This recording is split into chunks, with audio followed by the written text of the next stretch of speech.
Hey guys, welcome back. Today I would like to sculpt the Banana Man from Stumble Guys.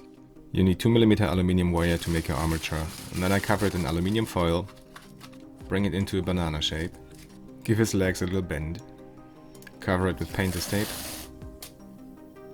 and use bake and bond to make sure my clay won't fall off.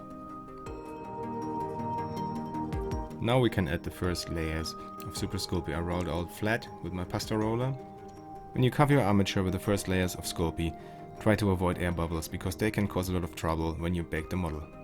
Now the armature is covered in Sculpey, we can start adding volumes with adding little noodles of clay and building up his typically banana shaped form. To smooth the clay, I use the back of my silicone clay shaper.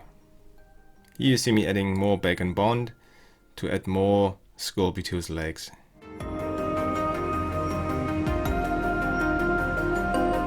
Here you see me adding clay to his feet to build up the shape of his sneakers. If you wonder why I'm not continuing working on his sneakers, this is something I do every time I jump into the model, back and forth, up and down. It helps a lot avoiding mistakes. Here I'm making space for his teeth and give him that cheeky smile. Let's speed things up and do a little montage, me sculpting his teeth.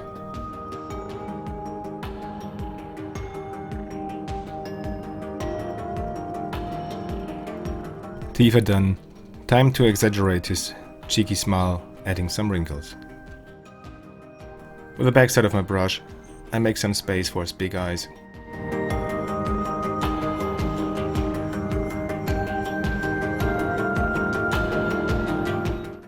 Time to cover his spooky eyes with some eyelids. Just adding 2 noodles of clay, bring them in shape. Cleaning the edges with my sculpting tool.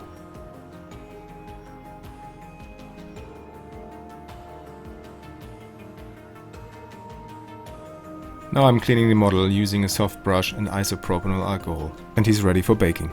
He's baked now. We can drill some holes into his juicy body and stick some aluminium wire into him to create arms.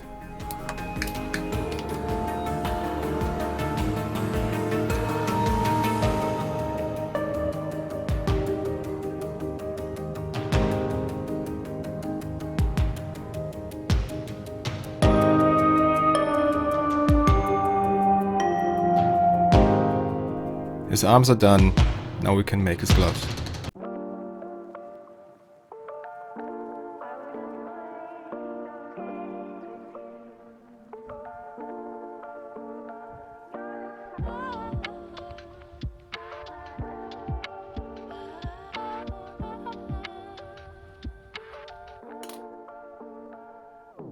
His first glove is finished, just one left.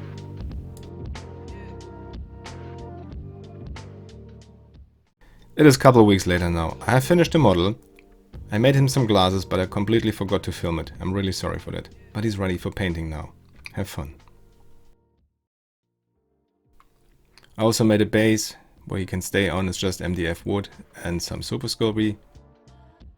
But before we can start painting him, we need to remove his glasses.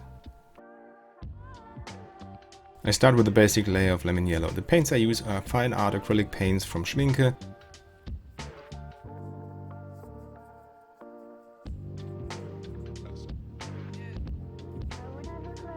I'm base coating his arms, legs, shoes and gloves with a dark brown and a light brown.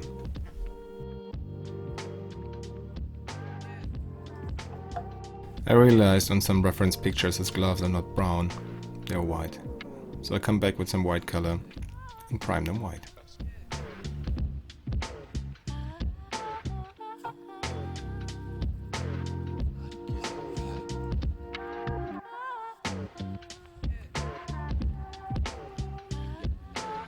His teeth are way too clean, so I gave them a wash with a light brown. Also I use the same color to paint in the shadows. It saves time and I'm a lazy painter. I'm using a wet brush, making some transitions between the dark and the light tones, just stippling away before the paint dries.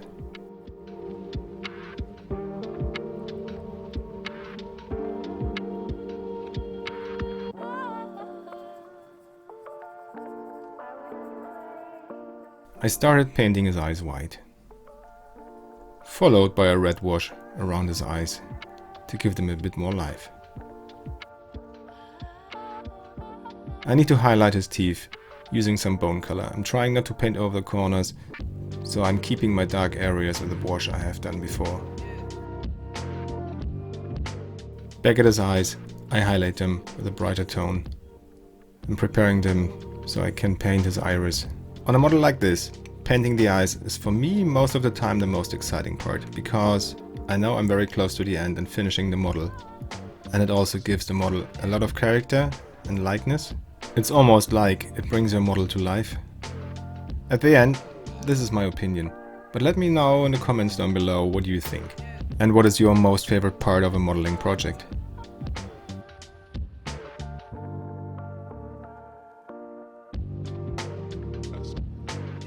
I'm adding a second wash to his eyes, because I think they are still too bright, and yeah, you need some reddish burned eyes. Just look at them. This red peeper is ready now for the final layer of UV resin. I'm using my UV lamp to cure the resin. Man, that looks so funny. The last bit to do is painting the tiles with a light blue, using wet blending technique and edge highlighting. I hope you enjoyed this project. Thanks for watching. Till next time.